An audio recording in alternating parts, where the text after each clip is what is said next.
Oh, good morning. This is Crystal Smith from the Letcher County Extension Office with you guys this morning. I wanted to talk to you about some January happenings that we are going to have here in the 4-H world at the Extension Office.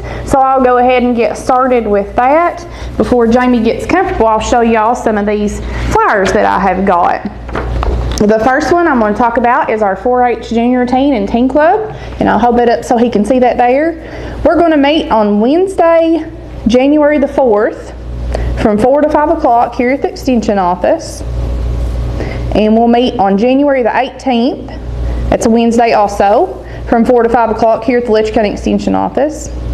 And that's for ages 12 to 18 if you've got kiddos that are interested in the Teen Club. And again, we do a lot of civic engagement activities in the Teen Club. We do a lot of leadership activities and attend leadership conferences. And this past month I've been helping those that are seniors get ready for their, they do a thing in the 4-H world called Achievement Application.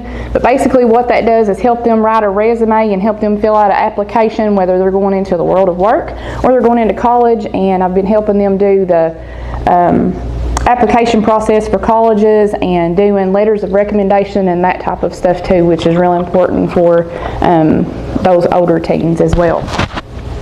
The next thing that I will share with you guys real quick, a flyer, is about our 4-H homeschool club. We have been having so much fun in the homeschool club. In January, we are going to meet on a Wednesday, and that will be January the 11th, and we'll meet from 1:30 to 3:30 here at the Extension Office. And this month, we are going to talk about maple.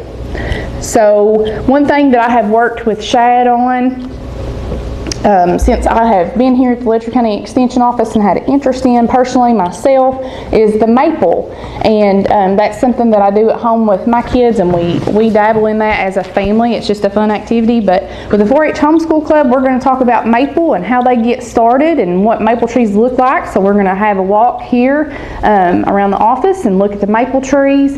We're going to teach them how to tap those trees and run some maple wine and show them the evaporator, and then later on when they start collecting sap and boiling that down into syrup, we'll go back to that process. But that's going to be a fun meeting. So if you are a homeschool family, we don't care what age homeschool family, but if you're interested in that, please call us, check out our Facebook, Letcher County 4-H Facebook page, or give me a call here at the office, 633-2362. And I'll give you more information about our 4-H homeschool club. And then the next flyer I'm going to share with you guys is our 4-H Cloverbud Club. I love my Cloverbud Club. That's ages 4 to 8, and we do have some that are 4 to 9, 9-year-olds that want to come, and we most certainly welcome them to come and join us as well. But January for 4-H Cloverbuds, we're going to work on a hands-on project this month, and it will be a fun one. So call if you've got kids that are at the age of 4 to 8, 4 to 9. We have those kids. That'll be on Tuesday, January the 17th at 3:30 to 4:30 here at the Letcher County Extension Office. We always do a healthy snack. We always try to do a fun game with them. And then this time we're going to do craft with them to get the new year started off and have that as a fun time. So the next thing I want to share real quick is one passion, again, that I have is beekeeping, and I want to share this. It's not going to be Letcher County, but I do want to share this because it's virtual again this year. I know we have a lot of beekeepers here in Letcher County and surrounding counties, but I wanted to share this and give a shout out.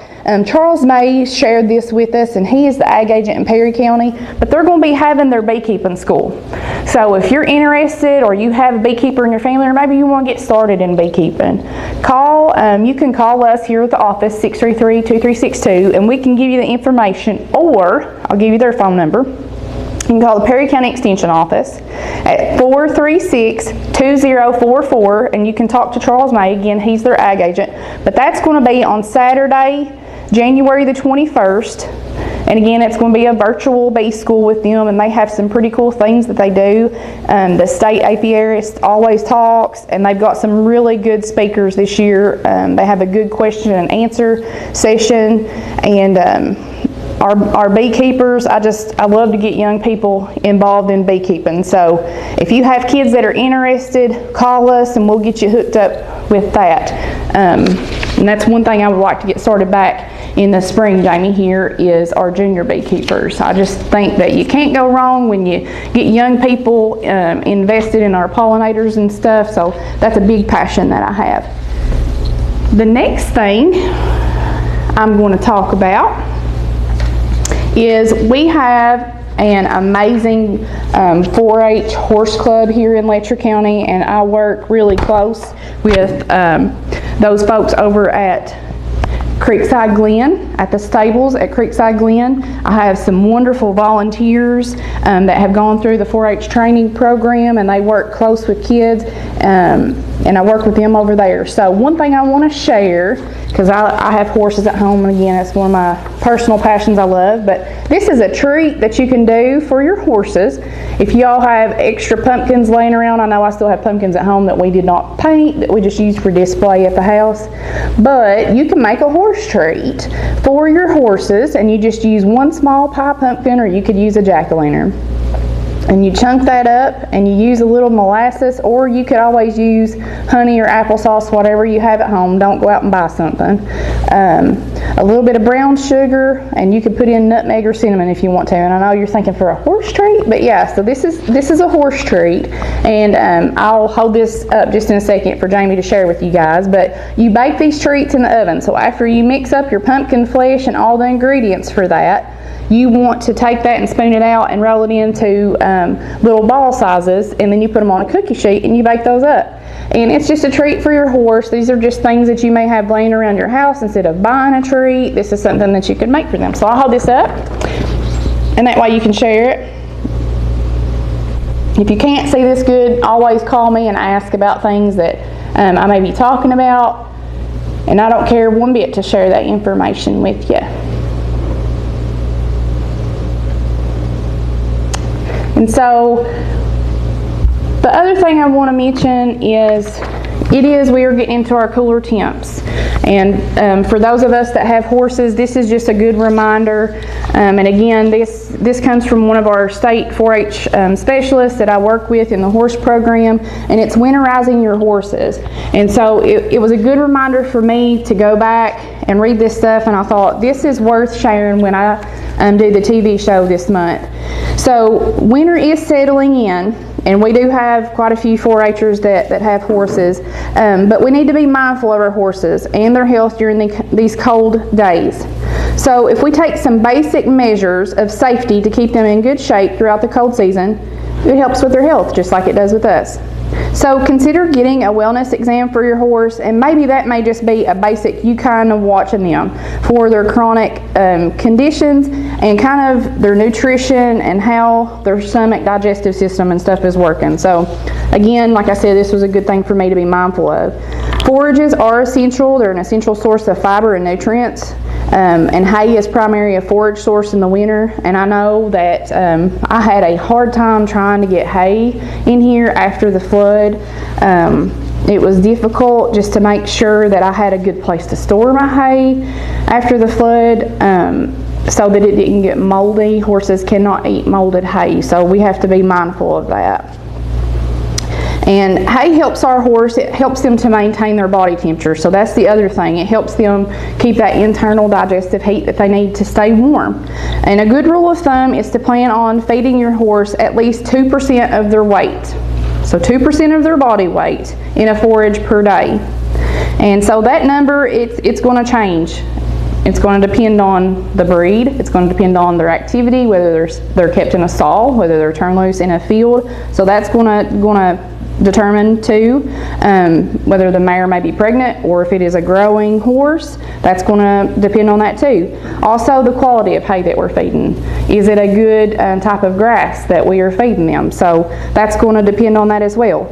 So account for the waste when we calculate how much that we need to feed, because there will be some waste. So calculate that in too. And again, if you have questions about this stuff, you can always call. We can get this information for you, okay? Again, do not feed molded hay to horses. We need to make sure that the hay supply we feed is inside in a covered area. And I know that's hard for some of us right now, but it needs to be in an area where it's kept up off of the ground to absorb that moisture as well. And then the other thing they said in here is to make sure we put that somewhere, if our horses are kept inside of the barn, that it's in an area that is not going to be close to flammables. So the other thing that's really, really important, and people don't think a whole lot about it in the wintertime because they're thinking, well, of the snow, but on cold days, it is crucial that our horses have access to clean water.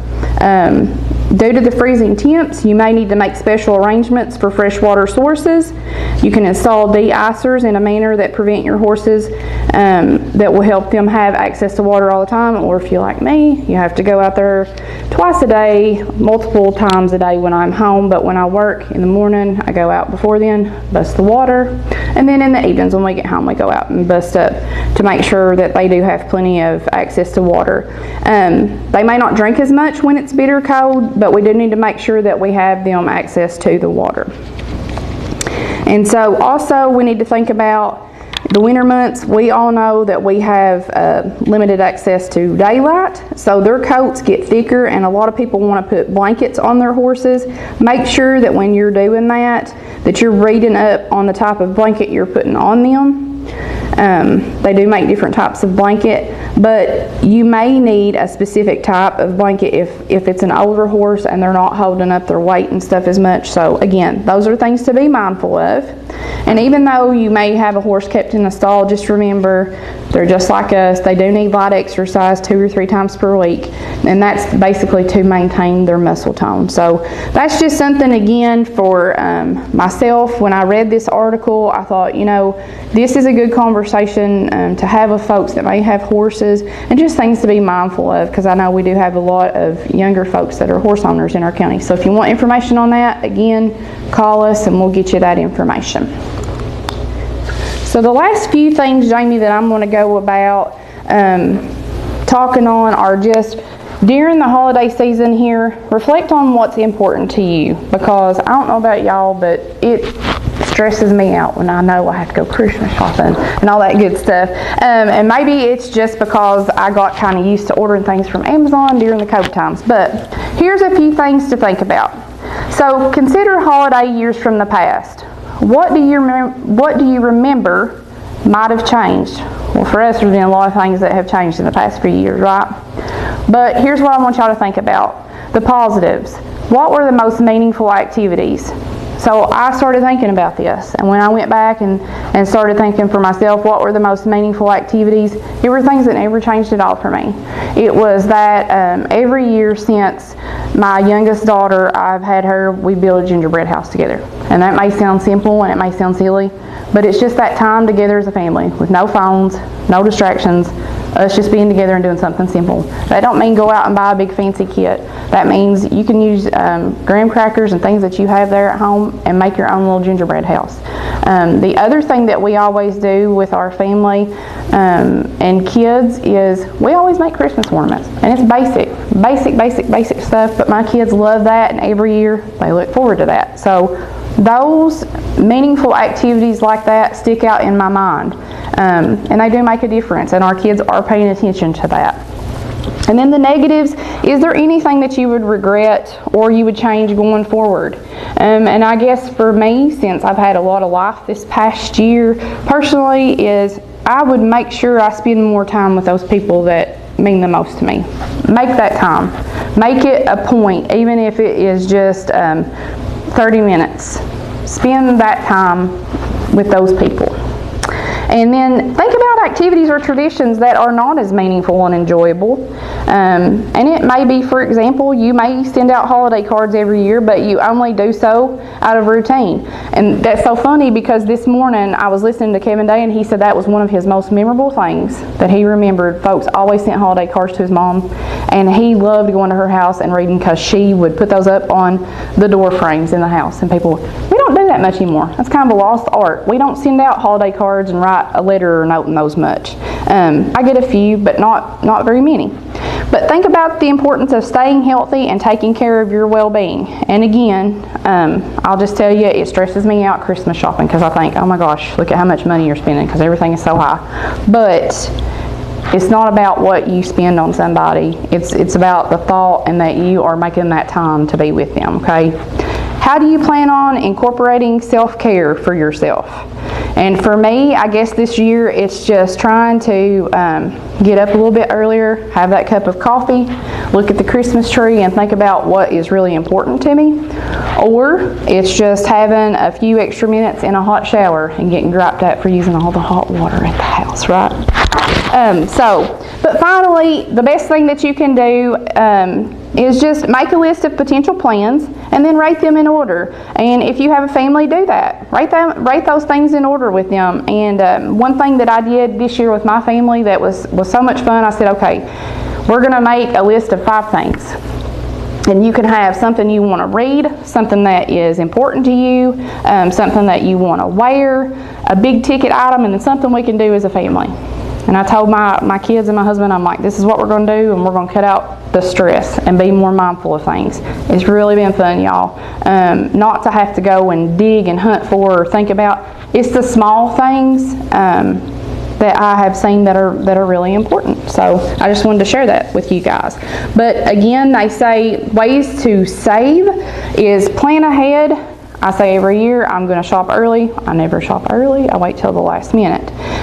So put it down on paper that helps you. Stock up on things that you're going to fix for holiday dinners ahead of time and save in advance. Start marking things down on your calendar. So those are just some plan ahead and saving tips for you guys. But if you have questions on anything that I have gone over today, please don't hesitate to reach out and call me here at the office. Again, 633-2362. Please make sure to follow our 4-H Facebook page and the Letcher County 4-H Facebook page. We've got some great programs coming up for you guys in the New Year's. But I just hope everyone has a very blessed and safe, happy holiday season. And Merry Christmas to you guys.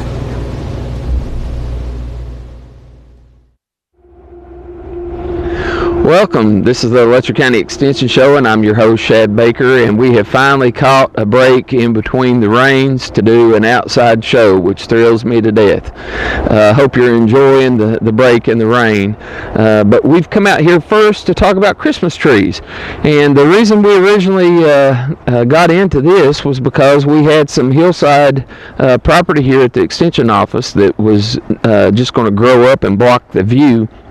And we wanted it to be open, but we wanted to make some use out of it. And so we came up with the Christmas trees as the best thing for this. And Eric Boggs, wave to us down there, Eric. Eric is here with us today, and Brad Sexton is here with us today. They both work here at the office, and they're getting ready to cut a couple of trees down that are going to be used to help decorate in front of the courthouse. So if you see those planter boxes during the Christmas parade, that will be these 2 trees that they're going to cut. But some reasons you might want to think about Christmas trees. This is a real profitable, potentially profitable enterprise, just because it's a pretty high return. The going price had been $10 a foot, but you know, the inflation and everything, they're saying that it has gone up and it's in the $12 to $15 a foot range. And so we do have these here at the office, and we are selling them for $10 a foot, so on the cheap side.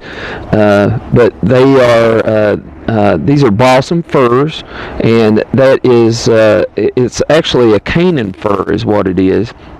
It's a type of Fraser fir that is native to North America, and they were discovered in West Virginia. And what makes them a little different than the Fraser fir that you would normally buy is that these will tolerate low elevations.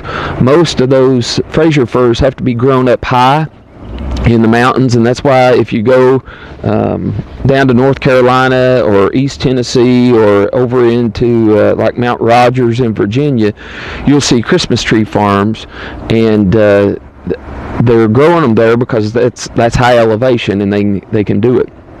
But this particular variety was found in West Virginia, and it can be grown low. And so firs are the tree that everybody seems to want right now. And so that's why we picked these, and they've grown really well for us. Probably some things that you might notice right off the bat is that you need a place that you can control the weeds that are competing with them. So the biggest problem that we had early on was that when they were seedlings, when we were trying to weed around them, if you let the weeds get too high, it competes with them and kills them out. And so that means that you've got to get in there and weed eat. And if you get in and weed eat, then you've got to worry about girdling the trees. And so you'll notice that we've got one whole row here at the top that is incomplete. And the reason for that is those were all girdled by the weed eater when we were first having them grow. It takes about 8 to 13 or 14 years to get a return on them, and it can be a little bit on the volatile side as far as we go through trends, and I know most of you know this. We went through a trend, I guess in the 90s and the early 2000s, that everybody wanted a fake tree, and it was back then the fake trees were cheap and easy to put up and whatnot, and so people kind of migrated towards those. But here lately, those fake trees have gotten kind of expensive, and now the cost difference between a live tree and a fake tree is starting to favor the live tree again, and that's good news for us, because that means instead of that money going to China and benefiting them, it can stay here in the U.S. For somebody that has hillside land. So this is a real good potential crop for us here in Letcher County and in the whole viewing area here in eastern Kentucky. It doesn't take very much land. They can be grown on pretty small parcels of land, and it can fit in well with other farm or nursery operations, and but it is long-term and risky. As far as marketing, a lot of people will do pick your own, and so that's kind of what we're doing here at the office. We're going to leave them growing, and we'll continue to prune them, so they'll just get tighter and tighter as we prune them more. These right here, this is the first year that we're going to harvest any of them, really. You might have noticed the ones at the courthouse last year. We picked out a couple of big ones and took down there. But these are still a little on the open side because they've not been pruned for more than 2 or 3 years. And we think it'll take at least 1 more year to get them good and tight so that they don't have the openings in them. And that's one of the issues with them, I guess, is that you have to prune them, and establishment, keeping them weeded, and then the pruning, and we do it with a knife. I would say it looks a little bit like a serrated samurai knife. It's made in Germany, and when I prune them, you would think that it was a madman with a samurai knife. That's about what it looks like. But they come off real easy. The little branches come off real easy, and as I do that, the tree will branch then, and it keeps making it thicker and thicker.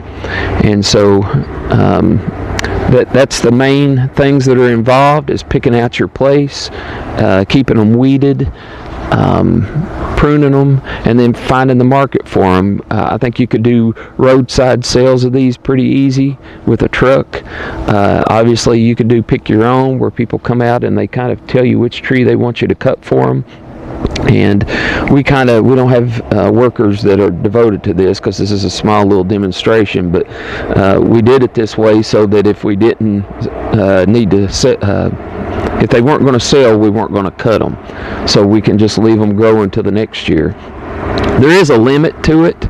If the market swings again, and you decide that you're going to go back to fake trees, then the producer is stuck with those trees. And we did see some that we just recently went on a hiking for health trip over into Virginia to Mount Rogers, and we saw some that they're booming over there right now, but they also had some that were older trees that for whatever reason those trees didn't get cut when they were the right age, and now they're huge. And so they get too big for them to prune, and so it ends up just making a pine thicket. But anyway, the trees here, most of them are in the 6 to 8 feet range. There's a few small ones. If you want a Charlie Brown Christmas tree, we got a couple of those too. But we've got some that are bigger and fuller. And if you're interested, if you've not bought a tree yet, and you're interested in one, we'd invite you to come up and check them out.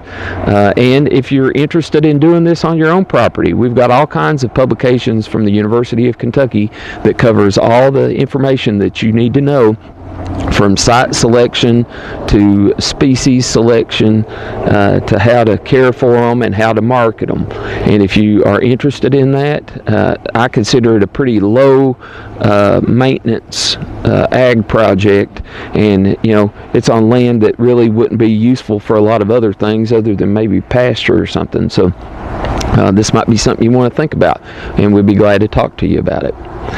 We're going to take a quick break, and we're going to relocate out to another place on the property, and we'll see you in just a second.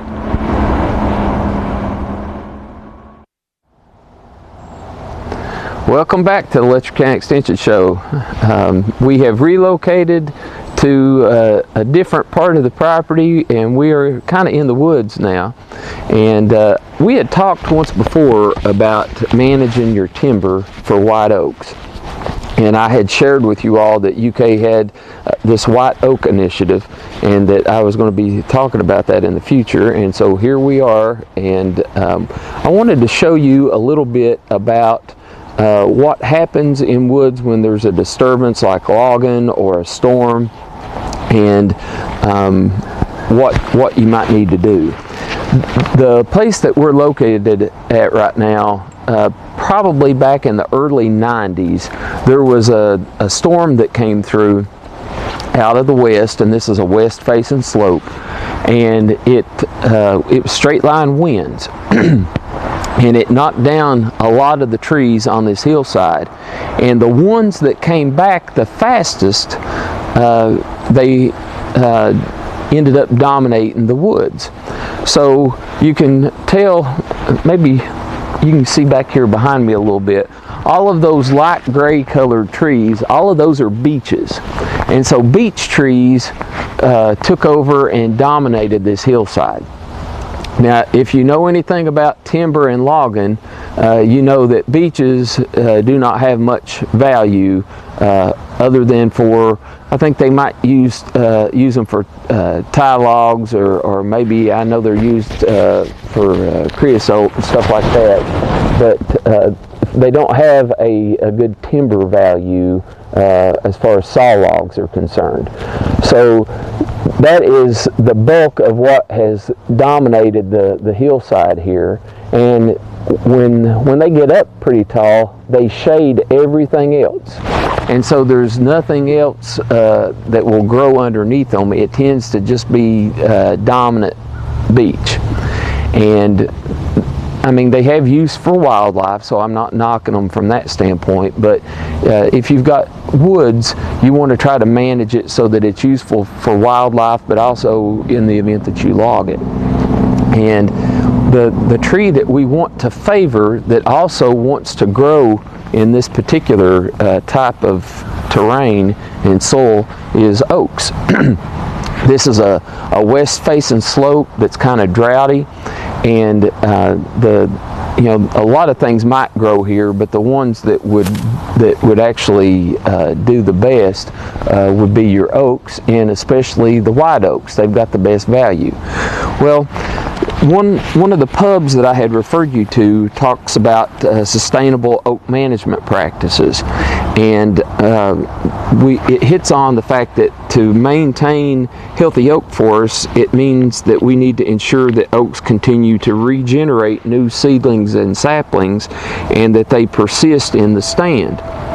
So oaks do not do very well if they're having to compete with things that grow faster than them. I guess the way I would describe it is, if a storm came through, or if we logged this, The things that would grow the fastest would be maples, beeches, poplars. Those are what they would call early successional species. So they come back really fast. They jump up quick, they canopy over and create a lot of shade. Oaks like to have a lot of sunlight. And so and they're slower growing than these early successional trees are. And their claim to fame is they tolerate fire really well. So if there is fire in the landscape, then it will naturally thin out the maples and the beeches and things and will favor the oaks.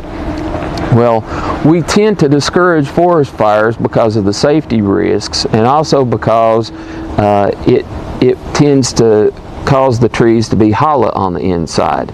So leaves will pile up on the uphill side of the tree, and then when a fire comes, that will it acts like a chimney, and when the flames come around that tree, they get really hot on the back side. It's just like a blower on a furnace, you know, and so it superheats the uphill side of that tree, and it will kill the bark on the outside. And that's why if you go into woods where there's been fire, you'll see a lot of times they've got hollow places on the uphill side of the tree, and it will start to rot up through the log.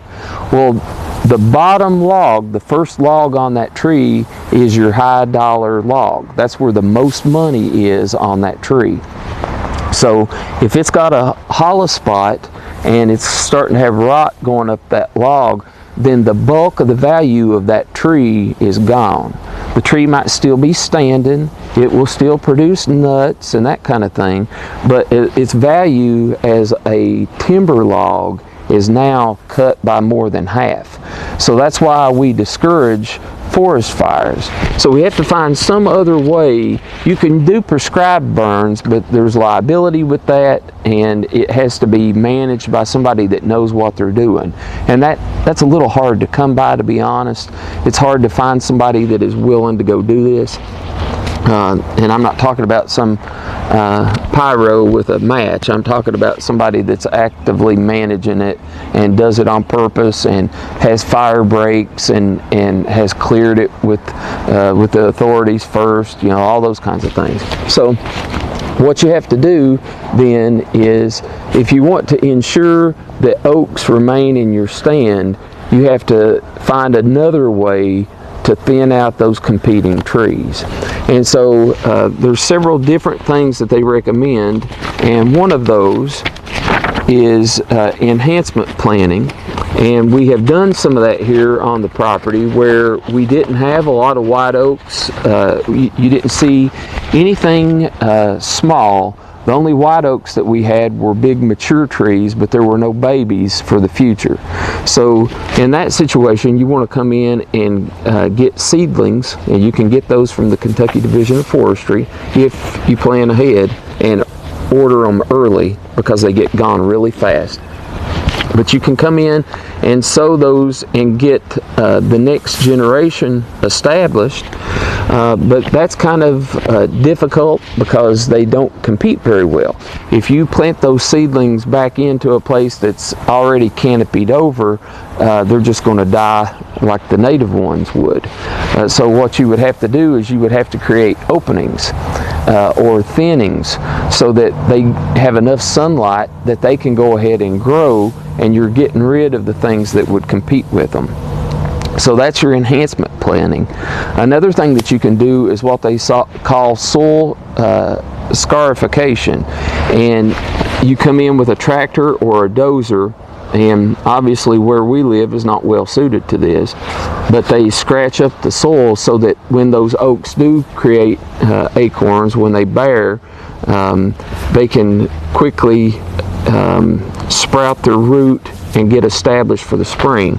If you've ever noticed in the woods in the fall when acorns drop, they will split and the root will come out, and it will try to find a place to get down to the bare dirt.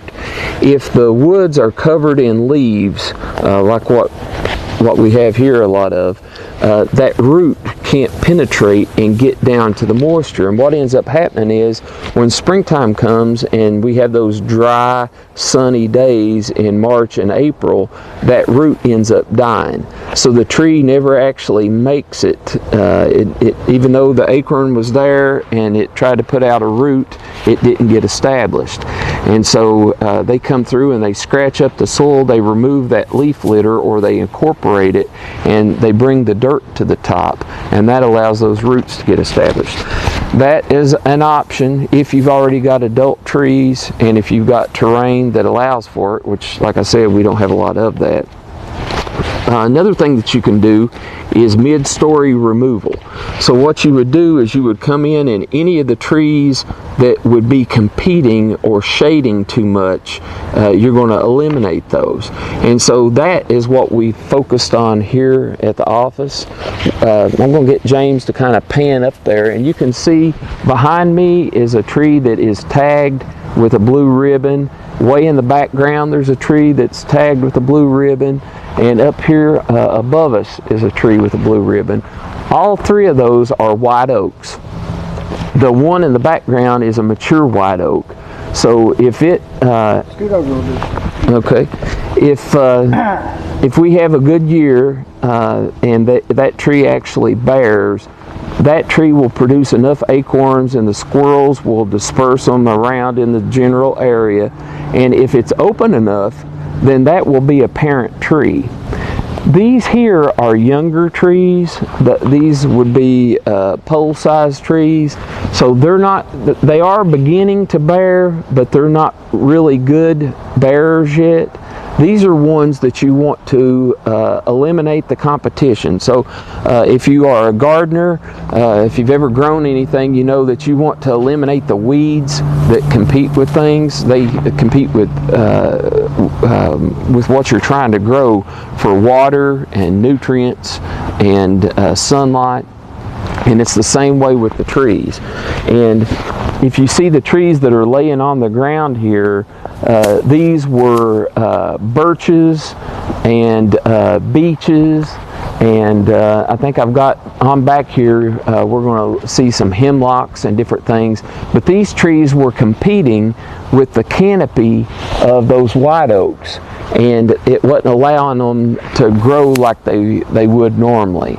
So what we did is we came in. You can do this several ways. You can either fell them with a chainsaw and just eliminate them immediately, or you can do a hack and spray where you use herbicide and a little hatchet, and you cut around the tree and squirt that herbicide into it.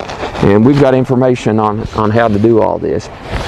But you open the area up around so that the canopy can spread. James, if you can, I want you to focus up on the top of that white oak tree in front of us. If people can see that tree, they'll notice that the left-hand side, where there was kind of an opening from this road, all the branches lean to the left.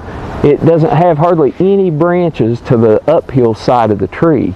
And the reason for that is that tree was having to compete with the tree that we dropped.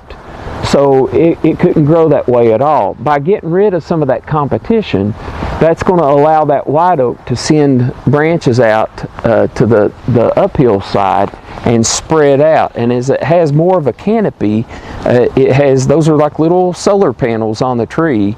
As it has more branches, it'll have more leaves, and as it has more leaves, it creates more sugar and the tree grows more. So sunlight obviously is important for plants, it's important for trees, and so we're trying to encourage this tree to grow better and to grow bigger, faster, to have less competition, and then hopefully be a parent tree of its own.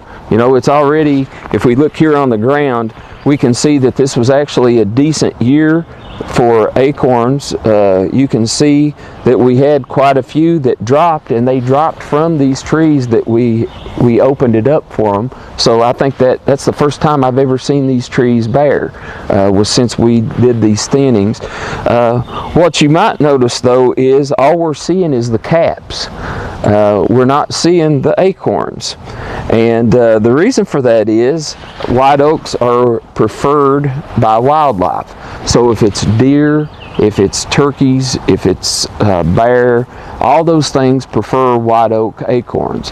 The reason all of these are gone is because wildlife has come in here and ate them all. They've packed them off, or they've consumed them. So if it's a squirrel that did it and it buried some of them, then that's a good thing. So it helped us to get maybe some oak seedlings started. But if it was turkeys or deer or bear, obviously those nuts are gone. They're not going to sprout into anything. So we have to have enough of a surplus of acorns on the ground for the wildlife to get what they want, but also for the squirrels to spread them out and for them to establish as seedlings.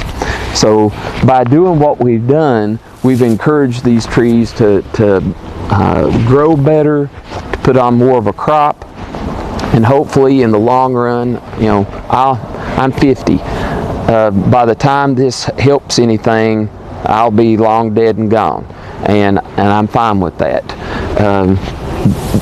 We're trying to plan for the future here. So at some point in the future, there will be, by the efforts that we put out, there will be more white oak trees on this property. And that means there will be more value if they ever have to come in and cut these, or if they ever want to cut them. You know, we don't know what the future holds.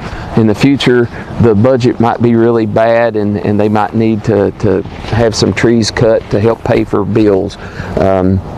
It may be that they want to do something with the white oaks for wildlife. It could just be that we're making the woods better for people to hunt. It can be any of those things. But you know, what we do, we don't just do it for our own self. We do it for our kids and for our grandkids. And so we're always thinking ahead for what's going to be a good thing for them. And so that's why we do this. But mid-story removal is one of them. The next, we're going to go out here and do and talk about crop tree release. So we're going to take a break and relocate, and we'll be right back.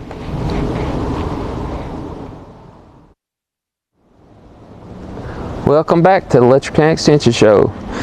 We have moved out to a different spot because I wanted to talk a little bit more about that crop tree release.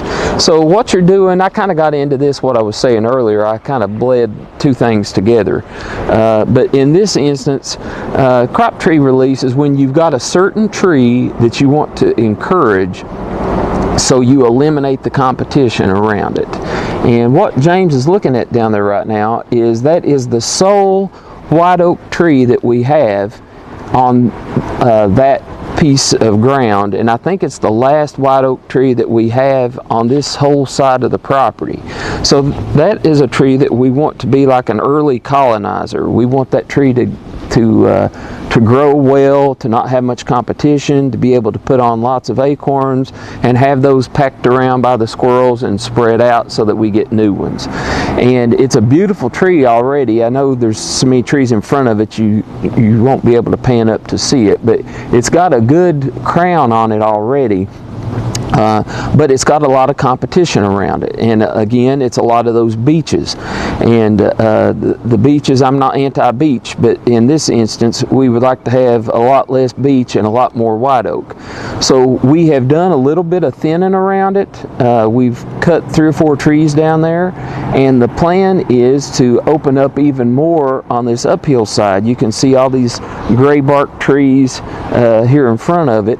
All of those are going to compete with it for sunlight, water, and nutrients. So we're going to be getting rid of those so that tree will be favored. James, if you don't mind, pan around there to the right, and I want to show them kind of what crop tree release looks like when it's early on.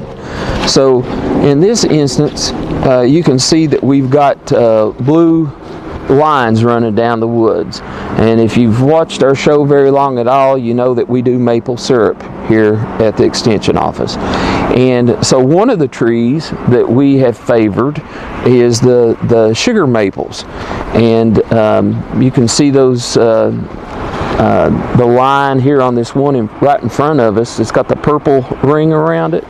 That's a tree that we marked as a sugar maple, and that tree was a nice tree. We wanted to be able to tap it, but it had a lot of beeches competing with it, and so we have dropped some of those trees, and we still need to drop more. That brings up a difference, I guess, in different trees. In a white oak, you can release them all at once, and it doesn't hurt the tree as much. It can go ahead and immediately take off and start growing. Sugar maples are not quite like that. They get sunburnt. I would say they're kind of like me. They're pale-skinned, fair, and so if they get too much sunlight, they get sunburnt. And if you've ever been sunburnt really bad at the beach or something, or maybe in the springtime when it first warms up and you take your shirt off, you know what I'm talking about. You can get really, really burnt, and it makes you get sun poison and sick. And trees have something that I would say is kind of similar to that. If you release a sugar maple too fast, it will get shocked by it. And so on these trees, if this is the crop tree that you're wanting to release, you have to do it gradually. So one side at a time. Maybe at first you do the east side of the tree, and then you do the north side of the tree, and then the south side of the tree, and then the west. But the white oaks are not like that. What we have done here, you can see all those trees laying down on the ground down there. Those are all trees that were what we were considering cull trees. They were beeches and birches and poplar, and they were all young, so this wasn't a place, we weren't going to get rid of some mature trees. These were all pretty young trees, but they were competing with oaks, hickories, and hard maples, which is what are your high value trees. So we've come in and we've begun the process of getting those on the ground. They will rot. While they lay there, they provide habitat for songbirds, rabbits, squirrels, different things. The deer like to bed in them. But as they rot down, then they'll release those nutrients back to the oaks. But by getting rid of them, we've opened it up for the trees that we wanted. So that is crop tree release, and that's an important one. The last thing I want to talk about also ties in with this a little bit. I know you probably can't see it, but oaks benefit from having openings that are 150 foot by 150 foot. So they will come in, and they have discovered through research that if they do these openings of that size, that tends to shelter those trees against maybe too intense a wind and sun, but it allows them enough sunlight to get established. And so this stretch that we've opened here is that size. So we've come in and we've done an opening that would, it's called gap harvest or gap openings, and it's just to open it up to encourage the oaks. So if, let's say you were going to do a timber harvest on your property, but you wanted to encourage oaks in the future, if you can talk to the logger that's doing the work and get them to do it, or if you're doing the logging yourself, if you do it in 150 foot blocks and leave shelter trees in between, that seems to benefit oaks by doing it that way. That's really all I had for today on the white oaks and on how to manage to encourage oak growth. I hope you've been able to see a little bit about it. If you are interested, you're welcome to come up here to the office, and we'd be glad to come out and show you what we've done here, and maybe that gives you an idea of what you can do on your property. Keep in mind, this is a work in progress. It's not a finished thing. We are ordering seedlings. We've already got them ordered to bring into some of these openings to plant more. I know in the future, the White Oak Initiative, they're selecting for trees that have superior genetics, and we'll talk about that at an upcoming show. So that'll be something that we would want to incorporate in the future. But we're going to stop with this, and we're going to relocate back to the building, and hopefully James can get out of the cool. This man is a man's man. He's been out here without a jacket the whole time. But we're going to go back in the building just for a second, and stick with us.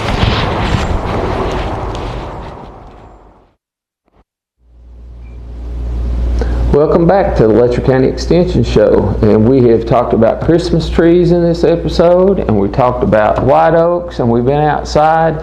Now we've come in and we've sat down at a white oak table, and this table was built down at Robinson Forest by UK Forest at their wood shop. And all of this table is white oak, and so it's we've got King Arthur and the round table here. This is a true round table, shaped like a big donut, but it's perfect for the boardroom here, and it comes in handy for TV shows too. But we're going to transition to the last topic, and this last topic kind of has to do with the leftover issues of the flood. And this show is being recorded in December, and so this is a good time for us to talk about the cleanup of the streams. And I know a lot of people have got a lot of weight on their shoulders right now, and they don't know what they're going to do going forward, or there's just a lot of things, a lot of challenges that lie ahead. And I wanted to say that sometimes one way that we can deal with our problems is to focus on the things that we can do something about ourselves. And so even if it means you finding your little corner and working on your little corner. And so leading up to preparing for this show, I was thinking about what are some things that people can do themselves that would not require a bunch of money, but it would make a big difference and would make them feel like that they were being part of the solution. And one of those things is our streams. And I'm sure most of you have noticed that they have been really busy trying to remove the sediment, the buildup of debris and things against the bridges, and trying to open the channel back up so that it won't be as prone to flood in the future. But one thing that I'm still seeing a lot of is litter and garbage in the streams. And so UK has a pub on keeping trash out of streams, and I want to share with you some of the information about that. It was interesting to me, and I think it would be interesting to you. The most common way that trash reaches our streams is through the storm sewer system. So if you notice where there's culverts that are out of the ditches of the roads, and then those go into a culvert that goes down off the road, that would be part of that storm sewer removal. Sometimes it's in a parking lot, and you'll have like a channel with a grate. You see this sometimes. I notice them a lot, like up on US 23, but you'll see them a lot in parking lots too. It's just the way that they remove the storm water from parking lots and roads. But that is the number one way that garbage gets into the system. Some trash is blown in by the wind, and others are illegally dumped along the stream banks, but the storm sewers is number one. When it comes across those parking lots, it picks up any trash, debris, oil that's spilled, or any of that stuff. And so it's a direct route for the litter to get straight into the river. And unless somebody comes along and picks it up, it's guaranteed that it's going to go into the river. So I mentioned earlier that we had been over to Mount Rogers, which is not far away from here. It's I think it took us an hour and a half to get there from the office. And so it's still in the mountains, It's real similar to where we live, maybe even more mountainous than where we live. And there were plenty of houses along the sides of the rivers, and no doubt those have flooded before too. But one thing that I noticed on that trip was there was no garbage in the streams. When you drove those roads, it was just clear water and beautiful. And I really enjoyed it. Obviously, it set them up for a good future in tourism. They've got people that are visiting there because it's clean and it's pretty. And so when we think about our future and what we're going to have to turn things around for Letcher County, we're going to have a place that people want to come to. And a big part of that is going to be having a place that is pretty to look at and is clean. And so our streams at the moment have been obviously impacted by the flood, but we had a problem before the flood ever happened, and that is we had a lot of garbage in our creeks. And so we're going to have to take steps to make sure that stops. We're going to have to take steps to make sure that in the future none of our garbage is going into the rivers and into the creeks, and that what is there already, somebody has to remove it. So this is a great time from December until green up, which will come probably in mid to late April, for us to focus on trying to get the garbage out of the banks, out of the streams, and out of places where it could end up in the stream. So if you own a piece of property that adjoins a creek or the river, this is a prime time over the next 6 months or so for you to get out and to work on cleaning that up. And I think it will be, and I know not everybody can do it, not everybody's physically able to do it. Maybe you don't have the time to do it. There's all kinds of different reasons why people might not be able. But for those that are, or if there are groups that would be willing to work on this, or if you've got land that maybe you can't clean it up yourself, but you're willing to have people come clean it up, this would be a great time to do that while it's visible, it's easy to get to, you don't have to worry about snakes and bugs and all those kinds of things. It's all very visible, easy to get to, and easy to remove. So I want to say that one other thing that came out of the publication is that the EPA estimates that 80% of the trash in marine systems is land-based in origins, with cigarettes, plastic beverage bottles, plastic bags, and food wrappers and containers topping the list. So 85% of the trash that's found in local streams is associated with eating and drinking. The most common items in the streams are plastic bags, aluminum cans, plastic and glass bottles, styrofoam, and snack wrappers. And there's other things like tires and appliances and clothing and things, but the bulk of it is soft drinks and fast food garbage, or something that you've got at the gas station. Maybe it's a Coke bottle or something, or a beer bottle thrown out the window. And so when those things get chucked to the side of the road, they end up in the ditch. When a good rain comes, the ditch fills up, it floats it down and straight into the river. So trying to make sure that we don't throw things out. If you have had a habit of throwing garbage out, this is your chance to stop.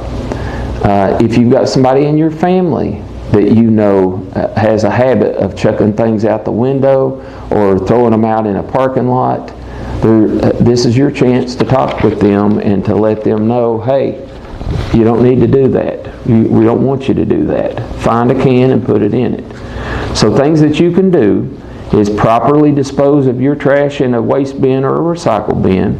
If you see litter on the ground, pick it up. Sometimes it just blew off. Maybe somebody had it on the top of their vehicle and they forgot that it was there and it blew out. Maybe it was in the bed of the pickup truck and it blew out.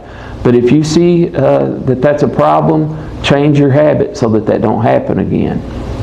I've had things blow out of my truck before.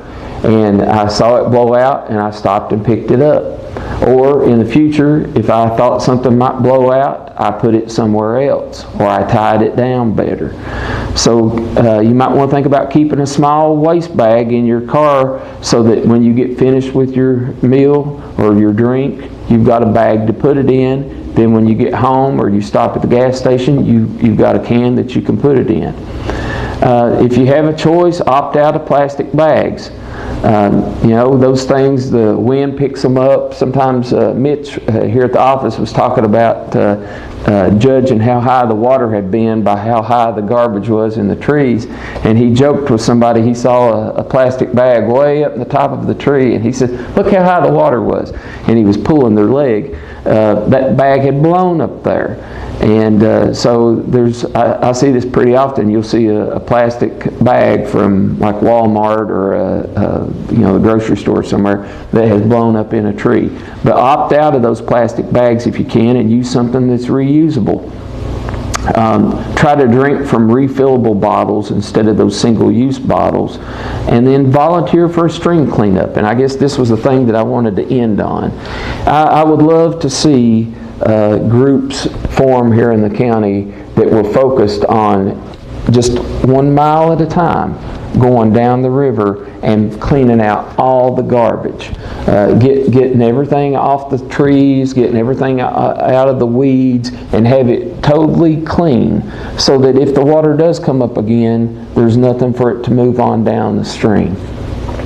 This is a great opportunity for us to do that, and I think if we're going to have a future here in the county that is good for us, good for our kids and our grandkids, and that is a place that people would want to come to, we're going to have to take care of the garbage issue. And so I know you've heard this before, but I think maybe it's not been talked about enough lately. And I hope that if you're interested, you'll call us here at the office. I think we would be open to the idea of getting a stream cleanup together here. If you're interested in it, you can call us here at the office at 606-633-2362. If you're listening to us and you're not in Letcher County, maybe you're over in one of the neighboring counties or in a neighboring state, then I know the same thing applies to you. Take care of what you've got. If it's your stream bank, clean it up. If it's your litter that's causing the problem, take steps to make sure that you're not part of the problem. And I hope that leaves us in a much better situation in the future. And until we see each other again, if you got any questions about anything that we've talked about or any other topic that involves gardening or farming or the land, call us here at the office, and I'm almost positive we've got publication on about any topic you can think of. And we hope you have a very peaceful, blessed Christmas and New Year, and we hope we'll see you again in January.